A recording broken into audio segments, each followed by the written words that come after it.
Hey guys, welcome back to another video here on the channel. Today we got some gaming news to talk about. A bunch of different things have been happening in the past couple days. Some things that you may have heard of, some of them you may not have, so I'm going to go through that all with you guys right here in this video. But first, if you guys are new to the channel, be sure to subscribe if you guys enjoy the content. We do a variety of gaming content. We talk about the games and we play the games. So gaming news videos like this, for example, and then gameplay videos, let's plays, different things like that as well. Kind of the best of both worlds. And if you do enjoy this video as well, leave it a like, helps the channel out greatly and all the good stuff. Before we jump into all the gaming news, I guess this is starting off with a little bit of gaming news. So the Call of Duty Vanguard multiplayer reveal was yesterday. I already talked about that in a separate video, so I'm not going to talk about that too much in this video. But what I do want to say is the beta is this weekend starting on PlayStation first, so PS4 and PS5. Next weekend is going to be on all platforms. And I actually got a few extra codes to give away over on Twitter. So if you want to go enter that giveaway, I'll link the tweet down in the description below. You can follow me at JSkeleton on Twitter, and basically all you got to do is follow, retweet, and like the tweet, and I'll be choosing some winners a little bit, I guess probably tomorrow or Friday, closer to the beta. The beta goes live Friday, so either Thursday evening or Friday morning, I'll choose some winners at random. Again, it's just completely random. There's nothing to kind of stand out. I use a random generator, and that's basically how people are chosen for these kind of giveaways. So I just want to say that I got hooked up with a few extra codes from the kind folks over at Call of Duty, and so I can hook up you guys with some early access beta codes. Again, this is for PlayStation this weekend. We'll talk about next week when the time comes.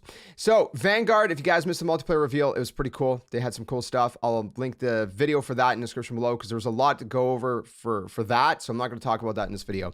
Let's move on though to other things. Alan Wake Remastered got announced, and a lot of people are obviously very, very excited about this one. I never really played Alan Wake back in the day. There's a few games. There's kind of like those guilty confessions that I have that, there's certain games I haven't played. I played a lot of games, but that's not one of them. But I know that there's a lot of hype around this, and obviously I'm going to have to check out the remaster when it comes out. But they announced it, and there was this whole blog post, and I'll throw it up on screen right now. I guess we'll read through it a little bit. So basically they posted saying, I am beyond happy to tell you this, the time of writing this, Alan Wake Remastered is nearing its completion. Confirmed, announced, coming up in partnership with Epic Games Publishing, a multi-platform, PC on Epic Games Store, Xbox, and for the first time ever, PlayStation, this generation and the previous one. So assumingly PS4, Xbox One, Xbox Series X, Series S, PS5, PC. That's what it sounds like, that all the platforms that this game is going to be on. And of course, Alan Wake came out over 11 years ago. They basically went on to say they know how much the fans love the game. They love the game. The remaster is coming because of the fan support of Alan Wake throughout the years. And this is why we felt it was fitting to make the announcement here at the sudden stop, which has been an integral part of the Remedy community since back in 2012. So they kind of went on to talk about that and just a little bit of history and different things like that. Again, if you want to read the whole thing, I'm not going to read through the whole thing as we're going to be here a little bit too long. But basically, they went on to say the original game was only available for Xbox 360 and a few years later, PC. And they are thrilled about the opportunity to bring the remastered version out for a new generation of platforms. And they are excited to hear what you think about Alan Wake. Alan Wake Remastered is the original experience you fell in love with all those years ago. We did not want to change that. But the visuals all around, including the character model for Alan Wake himself and the cinematics, have been updated and improved with some choice next generation upgrades. Alan Wake Remastered will be launching this fall, so stay tuned for more information. So pretty exciting stuff in that regard. Again, a lot of people are really hyped about it. Again, I would be hyped if I played the game back in the day. I didn't, so I'm gonna have to get hands-on when the remastered comes out later this year. And I guess we could do a let's play of it here on the channel as well. We got a couple other things to talk about. Let's move on to Far Cry 6. Now, this one's interesting. Not a lot to say about this. This is just a simple thing, but it's interesting. So they tweeted out, buy Far Cry 6 on Xbox One or PlayStation 4 and upgrade to the Xbox Series X or S or PlayStation 5 version at no additional cost. So basically, upgrade for free to next gen. And what's interesting about this is obviously not long ago, a couple days ago, maybe it was a few days ago at this point, time flies, we were talking about the Horizon Forbidden West situation, and, at first, Sony saying that it was going to be a free upgrade, before the PS5 came out, saying all the launch games for PS5 would be have a free upgrade, which was supposed to include Horizon Forbidden West. But because it got delayed, I guess at some point they said, you know, they're going to charge for the upgrade. Fans got upset about that. They backtracked. They went back to the whole thing of, well, okay, it's going to be free, but moving forward, games are going to cost you to upgrade. So for like Gran Turismo 7, God of War, all these other games, it's going to cost you a $10 fee. A few days later, Far Cry 6, Ubisoft, drops this announcement. Buy Far Cry 6 on last gen, get a free upgrade to next gen at no additional cost. So, I mean, I get, obviously, every developer, every company, every publisher can do their own thing, right? It's their own business. So everybody's going to do something a little bit different. But at the end of the day, when you have some companies giving free upgrades and others not, it's going to look bad for the ones that are not giving the free upgrades. You know what I mean? So it's just one of those things. So I don't know. I'm excited that there's a free upgrade possibility for Far Cry 6 for anyone who's buying it on last gen and at some point, you know, wants to upgrade to next gen. But I would obviously like to see more developers do that. You know what I mean? Like, I don't know. Like I said, it's so split. The ones that are doing it, it's a good thing, but then it looks bad on the ones that are not doing it, and the ones that are not doing it should be doing it. But at the same time, like I said, I guess the argument could be made, well, you know, games are bigger to make now, and there's a lot more work to go into the next gen versions of these games. I get that too. And $10 is better than, you know, like 20 or $30, right? $10, if you're going to charge, it's a fair price for an upgrade. But at the same time, obviously, as the player, we prefer when it's a free upgrade, right? The less money you want to spend as the consumer, the better. The consumer never wants to spend more money. It's just logic. So anyways, point is, Far Cry 6 getting a free upgrade. Super exciting stuff. Let me know if you guys are actually planning to buy it on last gen and at some point, you know, get it for next gen, and what you think of this news.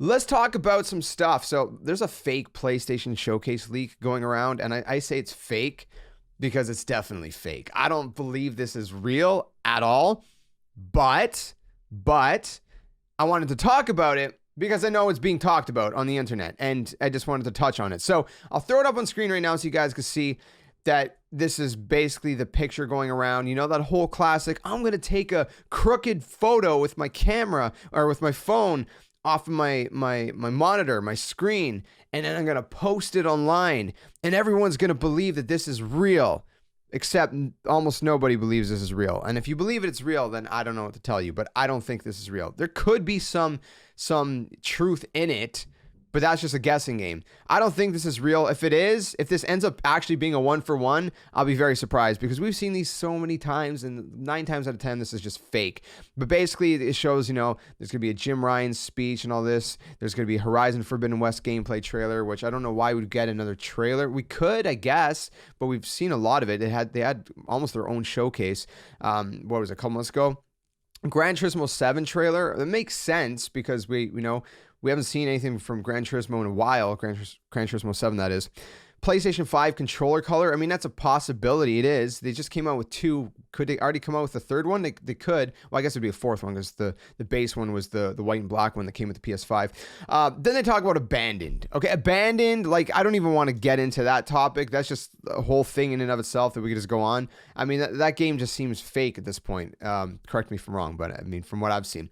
Obviously talking about Blue Point Studios and all that, or Blue Point and PlayStation Studios, PS Plus update. I don't know what that would pertain to. And then God of War Ragnarok reveal trailer, which I think we are going to see God of War Ragnarok. I think that is true. But like I said before, there in a previous video, there's a bunch of devs that have been hyping up this PlayStation showcase from all kinds of PlayStation Studio developers. I mean, I've seen Uncharted developers, or not Uncharted, excuse me, Naughty Dog developers. I don't know why I'm thinking Uncharted. Maybe we're going to see Uncharted 5. I hope. But anyways, I've seen Naughty Dog developers. You know, I think I've seen Santa Monica devs also hyping it up.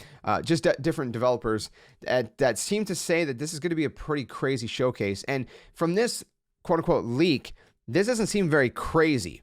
There's nothing crazy in here. Great. A God of War Ragnarok reveal trailer is probably the craziest thing.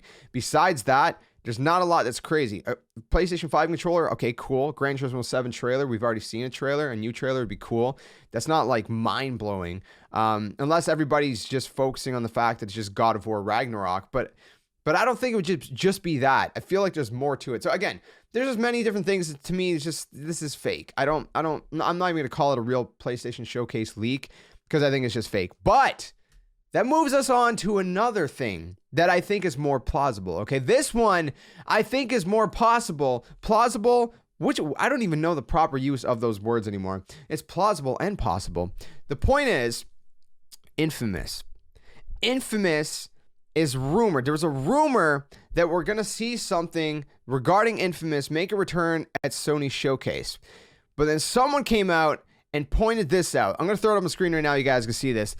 Infamous project rumored getting announced at the upcoming PlayStation Showcase. But the interesting part is the Infamous, the game domain, updated by Sucker Punch recently. 6/29/22. That's what, June 29th. They just updated the Infamous domain, infamousthegame.com, on June 29th, randomly. Why do you update the domain? I mean, it could be nothing. It could be nothing, but, I mean, you know, I think there's something here. The funny thing is, I was saying that I think it was, I thought Insomniac was going to show something off regarding Sunset Overdrive, but here we are. It could very well be Infamous, which I hope it is, because I love Infamous. Infamous Second Son was such a great game. It was one of the first games, obviously, on the PlayStation 4 and one of my first platinums. Not my first platinums on PS4, but one of my first platinums on PS4. It was just a really good game. If you never played it, please play it. It's so freaking good, man. It is so good.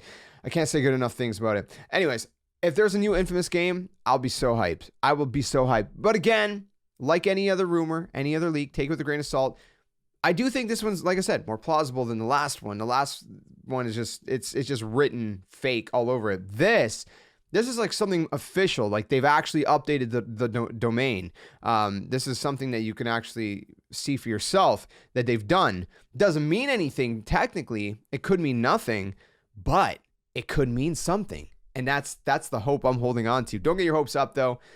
But, you know, it's better to hope than to not hope, right? So I'm holding on to that hope with all I got. Moving on to some more news in the PlayStation realm of things. Shawn Layden came out and he started talking about, now this is actually reported by Eurogamer, he started talking about budgets for PlayStation 4 games and what he predicts PlayStation 5 games will cost to make and just different things like that. So I'm going to throw up the quote up on screen so you guys can see it. Budgets for PlayStation 4 games, he said, hit each about $100 million. And Bloomberg reports that Layden predicts PS5 games will each cost $200 million to make, and the prices will only increase from there. Big game companies will combat this exponential development cost by employing a de-risk strategy, Layden suggested, which in turn causes AAA publishers to become incentivized toward sequels. Very interesting. Bloomberg points to publishers chasing trends, quoting Layden as saying, what happens there is you end up with 3 to 4 silos of games or game types that continue to exist, and variety is squeezed out. So kind of interesting stuff in that regard. I've seen some people talking about this online, and they made a good point. You know, a lot of games now, especially for next-gen consoles, are trying to push the boundaries, right? Trying to push the consoles to their limits.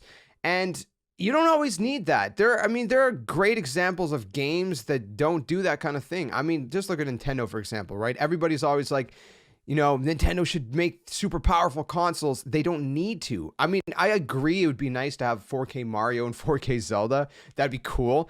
But they don't need to, because they still have really fun games that look good. They're their own unique art styles. I mean, look at Breath of the Wild. Breath of the Wild was a massive success. One of the greatest games in the last, decade or whatever. That game was huge. And, it was more simplistic. It had a different art style. And that art style was less demanding on the hardware. So if you look at games like that, or even look at Super Mario Odyssey, that game was really fun and looked really great to play. And me talking about it right now is making me want to play it again. Might do that on my Nintendo channel. Stay tuned for that. We'll see. Anyways, the point is, you don't need the craziest graphics all the time. You know what I mean? I love my cinematic games. Trust me, like my Red Dead Redemption 2s and The Last of Us and Uncharted and just these big cinematic style games, God of War. Those are really fun. I love those movie-like kind of cinematic games. And I hope that there's still plenty more of those, but not every game has to be like that. You know what I mean? Obviously, Ratchet and Clank again, that was still pretty epic, and it was still pretty cinematic, but a different art style. And again, that game technically did push the boundaries of the console. That probably was an expensive game to make, but you know, again, you don't need to always do that. I mean, there's certain areas where I think they could kind of, you know, scale back a little bit and still have really nice looking games and games that still play really well. So I don't know, again, to have some games, you know, hit those marks and be super huge and super cinematic, yeah, for sure, by all means. But it's like movies too, right? Not every single movie is the same, right? We got some more kind of bigger. We got some more huge and bigger kind of scaled cinematic type experiences in movies, and some kind of more, you know, like kind of scaled back stuff as well. So we got a variety of stuff, and you know, there's always a variety of possibilities. So hopefully that doesn't mean that we end up paying $150 to $200 per game down the line in 5-10 years, because that would be pretty brutal. And I hope that's not the direction we're headed in. I hope, you know, games are still somewhat affordable. They're already getting pretty expensive, and I get it, you know, I get it. But at the same time, it's like, man, you got to find that balance, right? You got to find that balance between, you know, what's a reasonable price to be charging people, and you know, what's a reasonable price to obviously make profit off of the work that's going into it as well. So it's kind of finding that balance that they got to do. So anyways, that's enough ranting for me. That's enough talking. I think you guys have had enough. And if you haven't had enough, I've had enough of me. So I got to wrap it up here. But if you guys, again, are new to the channel, stick around for more gaming content. Like I said, we talk about games and we play the games. If you enjoyed this video, leave it a like, subscribe if you guys are new. And for that Twitter giveaway, again, go check it out over there. You can just like, follow, retweet. And hopefully, I don't have any guarantees as of right now, but I'm thinking there's a good chance I probably might have some codes next weekend for other platforms. But again, these codes are for PlayStation for this weekend, because this weekend is only on PlayStation for the Call of Duty Vanguard beta. So yeah, keep it locked. I'll see you guys soon in another one. Stay safe, stay well, and until then, game on. Thanks for watching.